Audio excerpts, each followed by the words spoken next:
broke into the business right in Tampa, Florida. I was playing in a rock and roll band for 10 years, trying to avoid a real job. We played real loud rock and roll music, and I think we were about the hottest band in the Tampa Bay area. Tampa Bay also happened to be a hotbed for wrestling. The same with New York and Minneapolis. It was one of the biggest hotbeds. So all the wrestlers were around. I was a big wrestling fan. And there was a huge mystique with wrestlers back then. They were very protective of the business, and if you said it was fake, or if you told the guys, you know, nice show tonight, they'd punch you in the face. It was very different 20 years ago. And all of a sudden these wrestlers started coming into the clubs I was playing because, like I said, we had the hot rock and roll band. The mystique wore off. I started talking with them. The next thing I knew, I started asking about the wrestling business because I was a fan.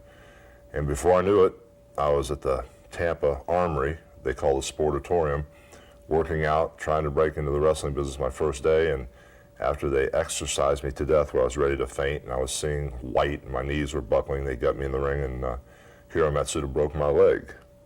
That's how I got in the wrestling business. I did not get a pair of boots from Santa. It wasn't easy. A lot of trials and tribulations. The first problem was money. Working so many times in 1 week, 10, 11, 12, 13, 14 times in a week, sometimes twice a day. If you're taping TV, they'd want you to wrestle 3 or 4 times to get you on 3 or 4 tapes. At the end of the week, it translated into $100 or $125 for all that work. Needless to say, there wasn't enough money for food, shelter, training, vitamins, and even beer. So my buddy, Ed Leslie, who started out with me, he later became Brutus Beefcake. We used to live in my van.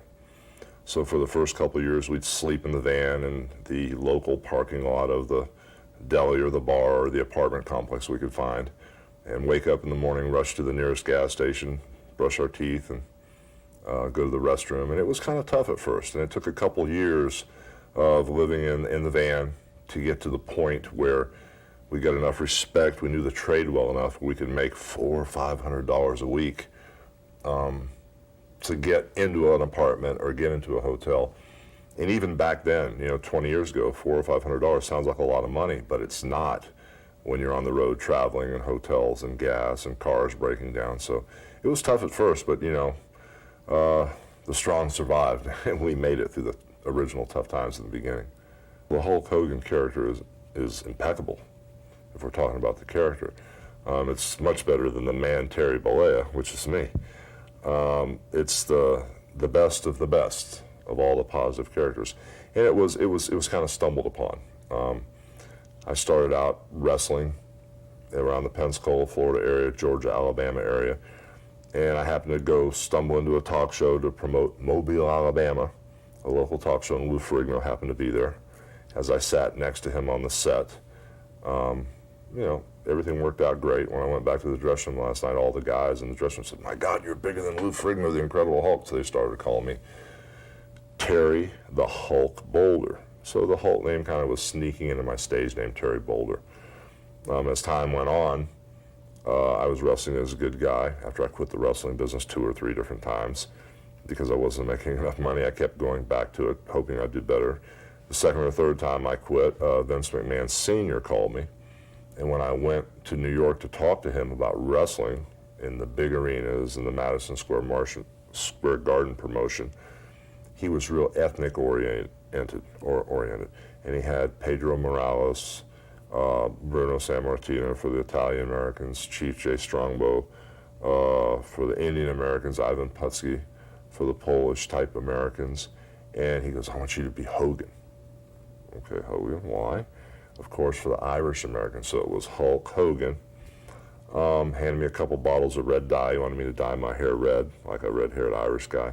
I said, "Man, I'm going bald-headed. If I put this dye on my head, it's really going to fall out." So we kind of snuck by the red dye, and I became Hulk Hogan.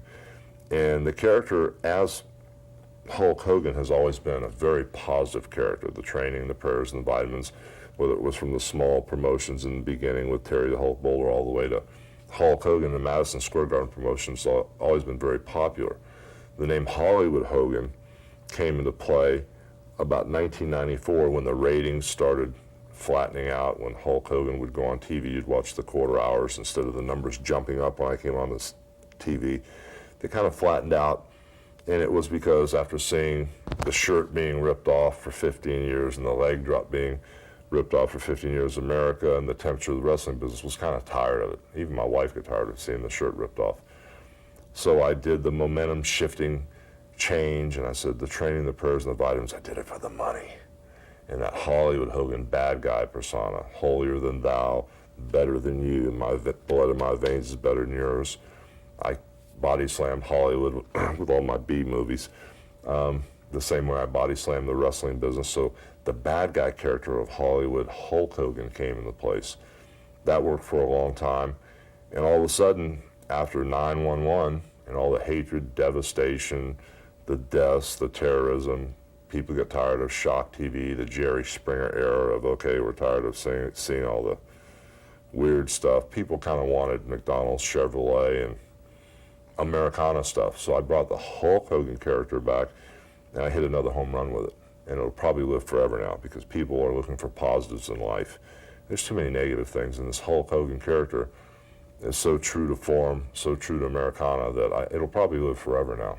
When you talk about wrestlers that I love to work with, or wrestlers that gave me the greatest matches, those are two different categories, because I could go out in the ring with a guy like Kamala, the Ugandan giant that painted his face up, and it was almost like a cartoon character, and I thought nobody would believe me wrestling this guy. He was going to ruin the wrestling business. He was such a joke. But when I got in the ring, the people thought he was a real headhunter. I don't know if they were living for the moment or whatever, but they were actually scared of Kamala. And one of the guys I liked to work with was him, because I could go in there and he would take care of me and take care of my body in such a way that I would walk in the ring and walk out the same way with no injuries. As far as people, and that's the guy I like to work with, as far as people that had great matches there were Andre the Giant, there was Paul Orndorff, there were people like Roddy Piper, but you didn't come out the same way you went in. I would go in there to work with Paul Orndorff, and he was so physical, and he would kick me in the back of the head and in the face so hard, I would come out swollen and beat up to where it was hard to get out of bed the next day. When I would wrestle Andre the Giant, for the first 7 or 8 years, he didn't like me very much. He was very protective of his big man aura, or the big man territory. And I was trying to be a big man and trying to be a main eventer and trying to follow in his footsteps. I admired him so much, but he took it as a threat.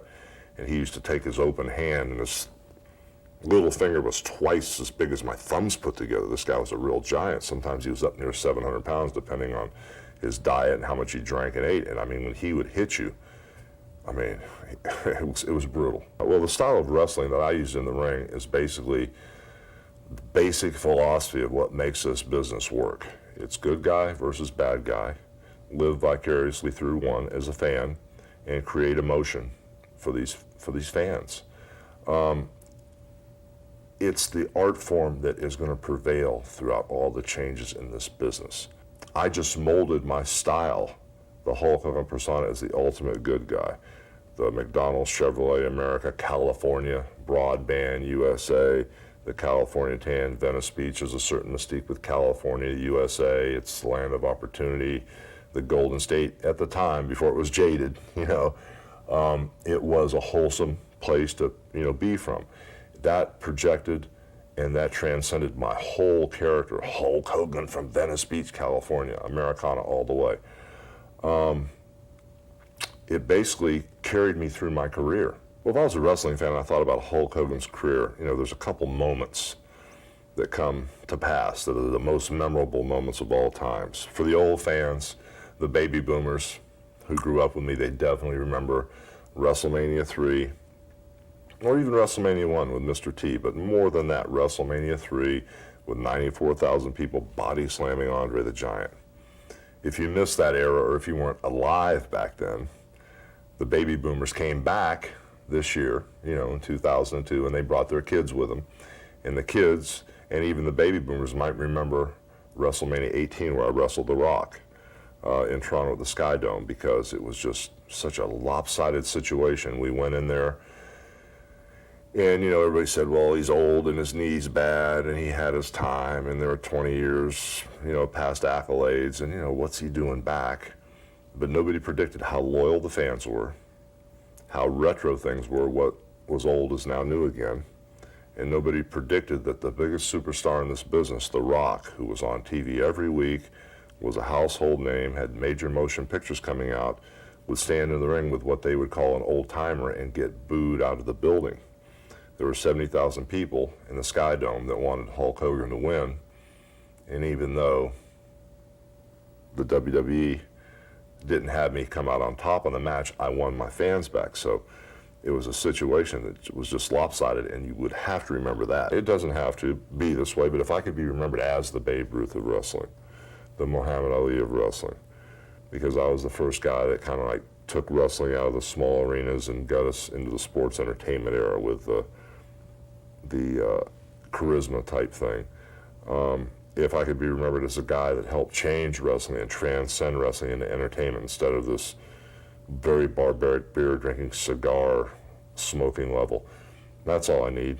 You know, I don't have to be remembered as the greatest wrestler ever, or, you know, the guy that saved the world. Just you know, if they could just give me those type of props, I mean, that's bigger than anything anybody could ask for. That's a big ego trip. If somebody, you know, 100 years from now could say Hulk Hogan was the Muhammad Ali or the Babe Ruth of wrestling, that's huge. You know, I don't even know if I deserve that, but that'd be a nice way to be remembered. You know something, dude? You're facing the greatest wrestler of all times, Hulk Hogan, brother. So all I got to say is I hope you've trained, said your prayers, and eaten your vitamins, because I'm taking no mercy. I'm not going to give you any quarter, brother. So what you going to do when the greatest wrestler of all times runs wild and destroys you? What you going to do?